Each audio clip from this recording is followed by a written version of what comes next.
Hello दोस्तों, PP education में आपका स्वागत है। आज हम आपके लिए बीएड के महत्वपूर्ण लेसन प्लान लेकर आए हैं। आज का हमारा विषय रहेगा हिंदी विषय, जिसमें हम पाठ्य प्रकरण में विराम चिन्हों के बारे में जानेंगे। तो चलिए अब शुरुआत करते हैं वार्षिक पाठ योजना की। इसमें हम उद्देश्य तथा अपेक्षित व्यवहारगत परिवर्तन के बारे में जानेंगे। उद्देश्य में शामिल बिंदु है ज्ञानात्मक, अर्थग्रहणात्मक, अभिव्यक्तात्मक, कौशलात्मक, अभिवृत्त्यात्मक और अभिरुचात्मक।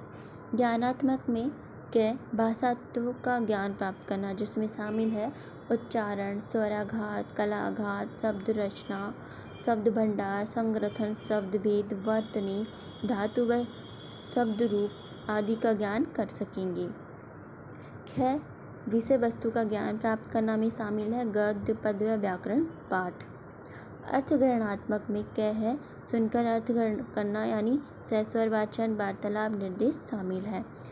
पढ़कर अर्थ ग्रहण करना में गद्य पाठ, नारक, व्याकरण पाठ, पद्य पाठ और लघु कथा शामिल है। छात्र उपयुक्त बिंदु को सुन व पढ़कर सारांश ग्रहण व केंद्रीय भाव समझ सकेंगे। अभिव्यक्तात्मक में है लिखित अभिव्यक्ति, यानी विद्यार्थी सुपाठ्य लेख, व्याकरण, सम्मत भाषा प्रयोग, शुद्ध शब्द, विराम चिन्ह तथा अपने विचारों व कल्पनाओं को अभिव्यक्त कर सकेंगे। है मौखिक अभिव्यक्ति, छात्र वाणी में विषय वस्तु का भाव सम्मत व स्वराघात, कलाघात पूर्वक वाचन कर सकेंगे। कौशलात्मक में है विद्यार्थी आरोह अवरोह के साथ शुद्ध वाचन, पठन तथा श्रुति लेखन में सक्षम हो सकेंगे। अभिव्यक्तात्मक में है छात्रों में संस्कृति के प्रति आस्था, प्रेम, सहृदयता, वातावरण समृद्धि के प्रति संवेदनशील हो सकेंगे तथा नैतिक मूल्यों को विकसित कर सकेंगे। अभिरुचात्मक में है विद्यार्थी भाषा व साहित्य में रुचि का विकास कर सकेंगे तथा पत्र पत्रिका पठन व उसमें योगदान दे सकेंगे। सहायक सामग्री में शामिल है श्यामपट्ट, चार्ट, झाड़न, चौक, संकेतक आदि। शिक्षण विधि या प्रविधि में शामिल विधि है प्रश्नोत्तरी विधि, व्याख्यान विधि या व्याकरण विधि। पूर्व ज्ञान में अपेक्षा की जाती है कि छात्र सामान्य व्याकरण का पूर्व ज्ञान रखते हैं। अब है प्रस्तावना और पाठोत्थापन में हम प्रश्न और संभावित प्रश्न उत्तर के बारे में जानेंगे। प्रश्न 1, आप क्या करते हैं में कौन सा चिन्ह प्रयुक्त हुआ है?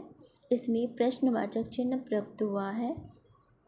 दूसरा है किन्हीं दो विराम चिन्हों के नाम बताइए, पूर्ण विराम और अल्प विराम। आप इनके सिंबल देख सकते हैं। तीसरा है प्रयुक्त चिन्ह कौन सा है? जैसा कि आपको दिखाया गया है, प्रयुक्त चिन्ह कौन सा है? यह समस्यात्मक है, कोई उत्तर नहीं दिया हुआ। चौथा है योजक चिन्ह का एक उदाहरण दीजिए। इसमें योजक चिन्ह का उदाहरण है माता और पिता, और चिन्ह आपको दर्शाया गया है किस तरीके से दर्शाना है। उद्देश्य कथन या पाठ्य सूचन में प्रिय छात्रों, आज हम विराम चिन्हों का अध्ययन करेंगे। प्रस्तुतिकरण या पाठ का विकास, जिसमें अध्ययन बिंदु, छात्र अध्यापक या छात्र अध्यापिका क्रियाएं, छात्र या छात्रा क्रियाएं और शामपट्ट सारांश एवं सहायक सामग्री के बारे में हम जानेंगे। जिसमें विराम चिन्ह की परिभाषा में है किसी भी भाषा को बोलते, पढ़ते, लिखते समय वाक्यों के बीच या अंत में रुकना होता है। इसी रुकावट का संकेत देने वाले लिखित चिन्ह विराम चिन्ह कहलाते हैं। छात्र या छात्रा क्रिया में छात्र ध्यानपूर्वक प्रकरण की भूमिका को सुनेंगे व समझेंगे। अध्ययन बिंदु में पहला है अल्प विराम। इसका प्रयोग अर्ध विराम से कम रुकने के लिए किया जाता है। यह समान पदों को अलग करता है। उदाहरण राम, लक्ष्मण, भरत और शत्रुघ्न भाई थे। छात्र छात्रा क्रिया में छात्र अनुकरण या वाचन करेंगे, जिसमें आपको शामपट्ट पर अल्प विराम चिन्ह को दर्शाया गया है कि किस तरीके का होता है। अब है अर्ध विराम। यहाँ हम अल्प विराम से ज़्यादा व पूर्ण विराम से कम रुकते हैं। उदाहरण डैश डैश नहीं, क्योंकि वे नहीं रहे, अमर हो गए। मतलब सिंबल्स आप देख सकते हैं कि किस तरीके से रुकावट हो रही है। तो अर्धविराम चिन्ह आपको दर्शाया गया है किस तरीके का होता है, आप देख सकते हैं शाम पट पर। पूर्ण विराम या खड़ी पाई। पूर्ण विराम का प्रयोग वाक्य पूरा होने पर किया जाता है। उदाहरण राम जी दशरथ के पुत्र थे। बच्चों बैठ जाओ। छात्र छात्रा क्रिया में छात्र ध्यानपूर्वक सुनेंगे। पूर्ण विराम चिन्ह आपको दर्शाया गया है शाम पट पर किस तरीके से इसे बनाया गया है वो देख सकते हैं। प्रश्नवाचक चिन्ह इसका प्रयोग प्रश्नवाचक वाक्यों या शब्दों के अंत में किया जाता है। उदाहरण यह क्या है, क्या, कैसे, हुआ। इस तरीके से प्रश्नवाचक चिन्ह यूज में लिया जाता है। छात्र छात्रा क्रिया में छात्र विराम चिन्हों के उदाहरण में प्रयुक्त विराम चिन्हों को समझेंगे व वाक्य प्रयोग का प्रयास करेंगे। प्रश्नवाचक चिन्ह आप देख सकते हैं शाम पट पर दर्शाया हुआ है। विस्मय सूचक खुशी, हर्ष, दुख, घृणा, दया आदि भावों को व्यक्त इस चिन्ह द्वारा प्रयोग किया जाता है। मतलब इन सभी भावों को व्यक्त करने के लिए विस्मय सूचक शब्द चिन्ह का प्रयोग किया जाता है। उदाहरण वाह कितना सुंदर है, छी इतना गंदा, हे राम रक्षा करो। इस तरीके से विस्मय सूचक चिन्ह का प्रयोग किया जाता है। विस्मय बोधक चिन्ह आपको दर्शाया गया है, देख सकते हैं। विवरण चिन्ह इसका प्रयोग विवरण या उदाहरण देते समय या कथन विस्तार हेतु किया जाता है। उदाहरण राजा दशरथ की 3 रानियां थी। आपको सिंबल देख सकते हैं, सुमित्रा, केकई और कौशल्या।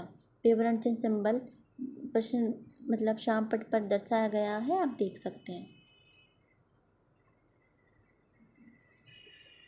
कोष्टक चिन्ह किसी शब्द को संक्षिप्त रूप में लिखने हेतु प्रथम वर्ण के बाद प्रयोग में लाया जाता है। जैसे डॉक्टर का डॉक्टेडोस डैश, पंडित जी का पंडित जी डैश। इसे जो ये डैश बिंदी सी दिख रही है आपको, इसे लाघव चिन्ह कहा जाता है।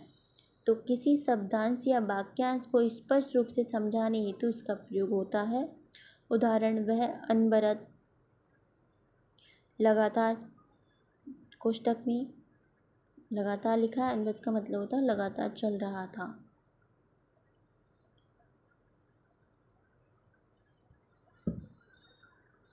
समानता सूचक किसी शब्द अथवा गणित के अंकों के मध्य समानता तुल्यता दर्शाने के लिए इसका प्रयोग किया जाता है। 4 + 4 = 8, अ + ए = आ, राम = भगवान। तो समानता या बराबर का चिन्ह आपको दर्शाया गया है शाम पट पर, आप देख सकते हैं। अनुवृत्ति चिन्ह जब एक ही शब्द या वाक्य बार बार उसी के नीचे लिखना होता है तब इसका प्रयोग होता है। उदाहरण श्री महादेव, आप देख सकते हैं। राम कृष्ण, कृष्ण, राम ने कहा मंदिर जाओ, श्याम ने कहा मंदिर जाओ। तो इस प्रकार इस वाक्य को पूरा नहीं लिखकर इस अनुवृत्ति चिन्ह को दर्शाया जाता है। इससे समझ जाते हैं कि ये जो उसी शब्द की पुनरावृत्ति हो रही है। छात्र शाम पट पर लिखित निर्देशों व प्रकरण के तथ्यों को नोटबुक में लिखेंगे और ध्यानपूर्वक सुनेंगे। यह छात्र छात्रा क्रिया में दर्शाया गया है। अनुवृत्ति चिन्ह आप देख सकते हैं शाम पट पर दर्शाया गया है। अब है निर्देशक चिन्ह किसी निर्देश या सूचना देने वाले वाक्य के बाद इसका प्रयोग किया जाता है। उदाहरण हमारे भगवान श्री राम श्री कृष्ण।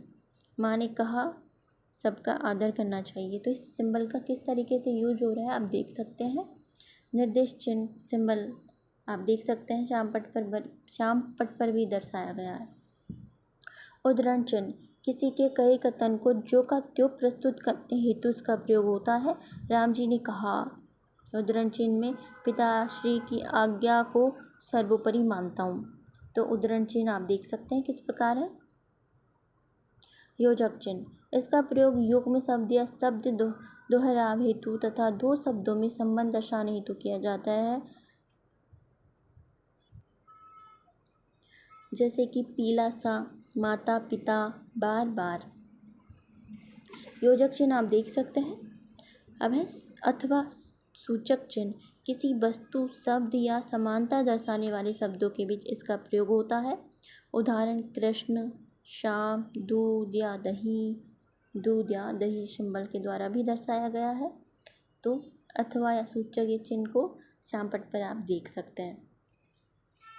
पुनरावृत्ति एवं मूल्यांकन प्रश्न में पहला है विराम चिन्ह किसे कहते हैं, दूसरा है विराम चिन्ह कहाँ प्रयोग किए जाते हैं, तीसरा है पूर्ण विराम पर 3 वाक्य प्रयोग कीजिए, चौथा है लाघव चिन्ह के बारे में बताइए।